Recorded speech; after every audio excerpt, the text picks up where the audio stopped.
तर गेटवे परिसरामध्ये आपण पाहतोय संभाजीराजे यांचा ताफा अडवण्यात आलेला आहे। काही वेळापूर्वीच त्यांनी भाषण केले आणि यावेळी सरकारला काही थेट सवाल त्यांनी उपस्थित केलेले आहेत। तिथले कार्यकर्ते आक्रमक झाल्याचं चित्र बघायला मिळालं आणि त्यांनाच शांततेचं आवाहन करण्यासाठी संभाजीराजे यांनी या ठिकाणी पुढाकार घेतल्याचं बघायला मिळालं। त्यांनी कायदा हातात घेऊ नका, शांतता राखा असं आवाहन आपल्या कार्यकर्त्यांना केलेलं आहे।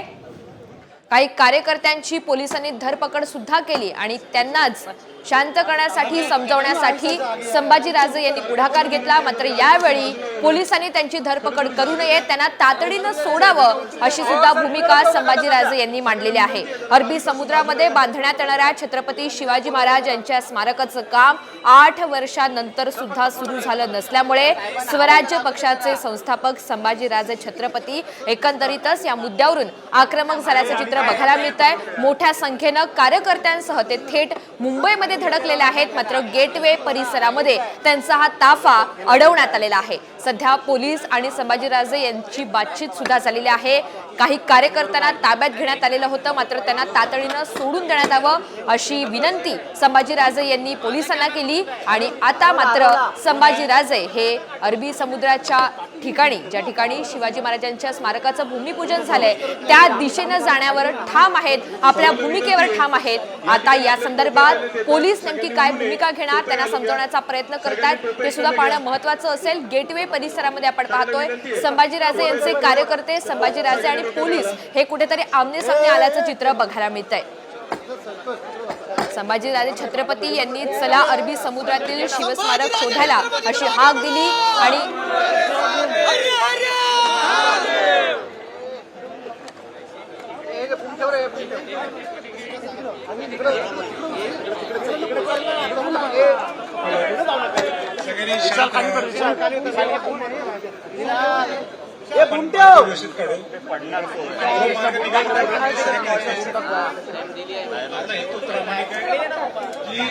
नुसते तुम्ही नाहीये, सगळ्या 13 कोटी महाराष्ट्राच्या लोकांना सांगायला पाहिजे। आपला हेतू एकच आहे की तिथं शिवाजी महाराजांच्या स्मारकाला अभिवादन करून याचं लांबून आणि हाय काय बघायला पाहिजे। सावलीत उभं राहून कशाला उन्हात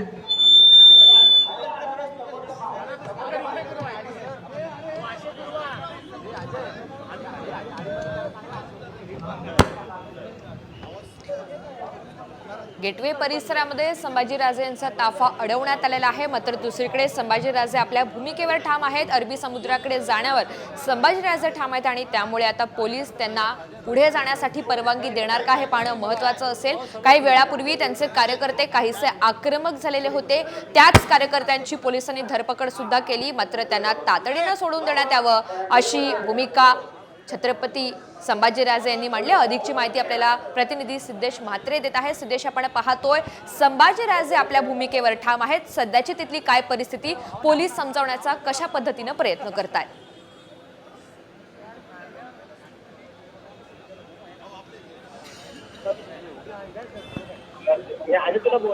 सिद्धेश, माझा आवाज आपल्यापर्यंत पोहोचतोय? सिद्धेश, आपण पाहतोय संभाजीराजे आपल्या भूमिकेवर ठाम आहेत, मात्र पोलीस सुद्धा त्यांना समजवण्याचा प्रयत्न करतात। एकंदरीत सध्याची काय परिस्थिती?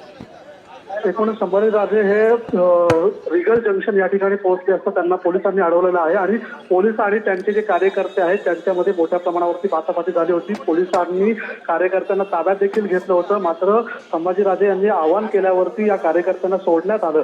यावेळी संभाजीराजे यांनी स्मारकाची नेमकी परिस्थिती काय आहे, 2016 साली जलपूजन होऊन पंतप्रधान नरेंद्र मोदी यांच्या हस्ते जलपूजन झालं, असं असताना देखील परवानगी नाही, कोर्टात काही पर्यावरणवादी गेले असं सांगून सरकार याचं काम करत नाही आहे असं सांगितलेलं आहे।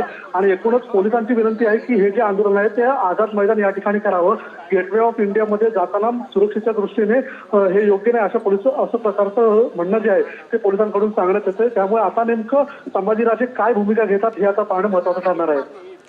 सिद्धेश, खरं तर आपण पाहतोय काही वेळापूर्वी संभाजीराजे यांचे हे कार्यकर्ते प्रचंड आक्रमक झाले होते आणि त्यांची धरपकड सुद्धा पोलिसांनी केली. त्यांना आता सोडून देण्यात आलेलं आहे का? त्या संदर्भातली नेमकी पोलिसांनी काय भूमिका घेतली आहे? पोलिसांनी त्याच क्षणाला या सर्व कार्यकर्त्यांना ताब्यात घेतलं. त्याचवेळी संभाजीराजे देखील आक्रमक होऊन म्हणाले की या सर्व कार्यकर्त्यांना सोडल्यावरतीच मी जे माझं म्हणणं आहे ते मांडेल आणि त्यामुळे पोलिसांना हे सर्व जे कार्यकर्ते त्यांना सोडावं लागलेलं आहे. एकूणच सर्व प्रकारची परवानगी घेऊन देखील संभाजीराजे यांना समुद्रात पाहणी करण्यासाठी पाठवलं गेलं नाही. त्यांची परवानगी रद्द करण्यात आली. बोटीची घेतलेली परवानगी देखील रद्द करण्यात आली.